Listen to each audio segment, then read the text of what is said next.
You would And when you think. say it's not a huge amount of money, it's not a huge amount of money in the grand scheme of the kind of figures that she's playing with. These weren't tickets that you could pay for, so there wasn't a price to those tickets. Obviously, Is Britain heading toward an economic crash with a Chancellor who can't even recognise basic conflicts of interest? The warning signs are flashing red, but Rachel Reeves seems more concerned with backstage passes than backup plans. Today we're connecting the dots between Reeves's credibility crisis and the looming recession that could define her political career. History shows us that Chancellors rarely survive economic downturns, especially ones they helped create. As Rachel Reeves prepares to deliver what many expect will be a brutal budget this Wednesday, the scandal over her £600 Taylor Swift concert tickets couldn't have come at a worse time. The optics are damning.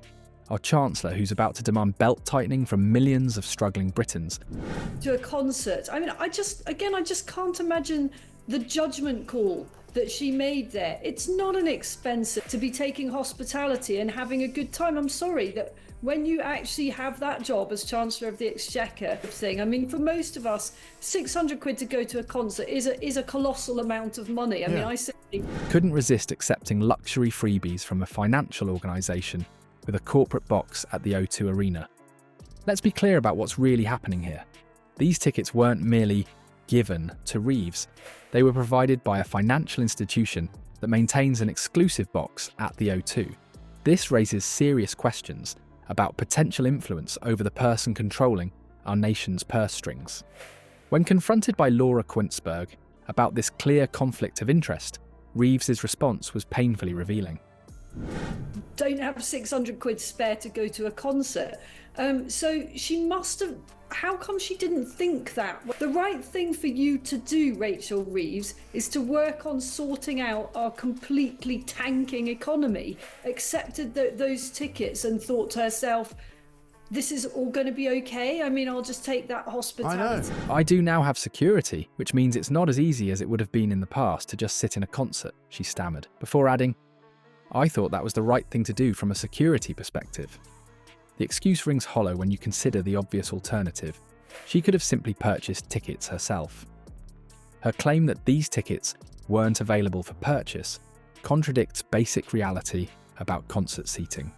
Isabel Oakeshott's response cuts straight to the heart of the matter. The right thing for you to do, Rachel Reeves, is to work on sorting out our completely tanking economy, not to be seen to be taking hospitality. Precisely.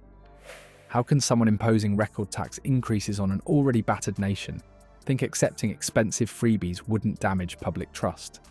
You would And when think. you say it's not a huge amount of money, it's not a huge amount of money in the grand scheme of the kind of figures that she's playing with. How could she possibly use the phrase, I thought it was the right thing to do, when she's imposing record tax rises on a completely battered nation? The history of UK politics is littered with chancellors who lost credibility through perceived hypocrisy. What makes Reeves think she's immune to these same political forces? The most telling aspect of her interview wasn't even what she said, but how she said it. The nervous ums and ahs betraying a politician who knows she's made a serious misstep, but lacks the political instinct to correct course. means it's not as easy as it would have been in the past to just sit in a concert. These weren't tickets that you could pay for, so there wasn't a price to those tickets. Obviously, although that would probably be a lot easier for everyone concerned. So look, I took those tickets to go with a member. This failure of judgment raises profound questions about Reeves's political instincts. If she can't navigate a simple question about concert tickets without stumbling into a credibility crisis, how will she handle the immensely complex challenges of an economy potentially sliding into recession? While Reeves struggles to explain away her concert ticket blunder, the economic indicators are singing a much darker tune. Manufacturing output is falling, unemployment is climbing, and Britain's economy isn't merely stagnating, it's actively deteriorating. These aren't just abstract numbers. They represent the first serious test of Labour's pre-election promise of economic competence, a promise that's already showing serious cracks. Remember all those assurances about steady economic hands at the wheel?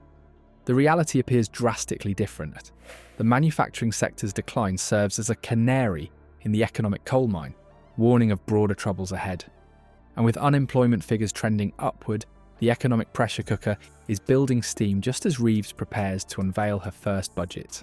I went with a member of my family to see a concert a couple of weeks ago. I do now have security, which... She knows she's on the back foot. Look how many times she went, I mean, we need someone else who does that, don't we? The Prime Minister. Oh, yeah. Perhaps most telling is Labour's plan to slash civil service jobs, reportedly targeting a staggering 50,000 positions. History suggests this won't go smoothly. Previous Conservative governments attempted similar cuts and faced fierce resistance from the very unions that traditionally support Labour. While Dave Penman's response has been surprisingly measured thus far, his question, "So what, you're going to be okay with all of these redundancies?"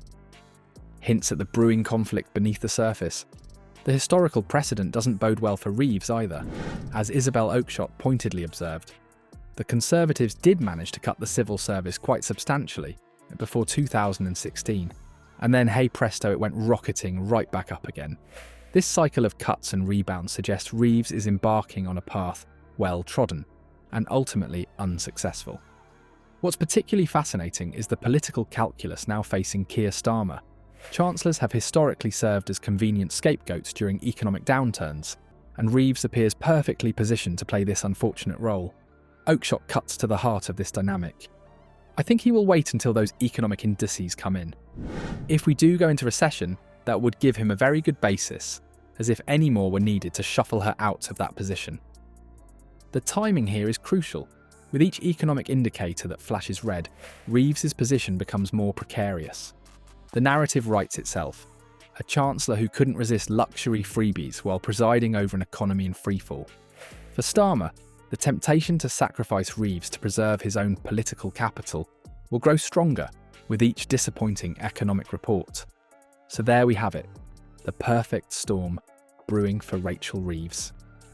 As economic indicators continue to flash warning signs, watch for Starmer's loyalty to start evaporating. History tells us that prime ministers rarely stand by their chancellors when the economy tanks. Political analysts have already spotted the pattern, suggesting Starmer's support will likely diminish during the coming crisis, just as we've seen with previous administrations.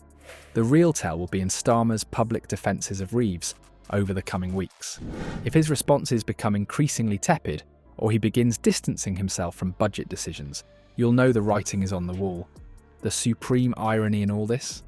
After facing criticism for accepting freebies, Reeves herself will become the ultimate freebie, a political sacrifice freely given up by Starmer to preserve his own premiership when the recession officially hits. In politics, loyalty lasts exactly as long as it's convenient, and Reeves is about to learn that lesson the hard way.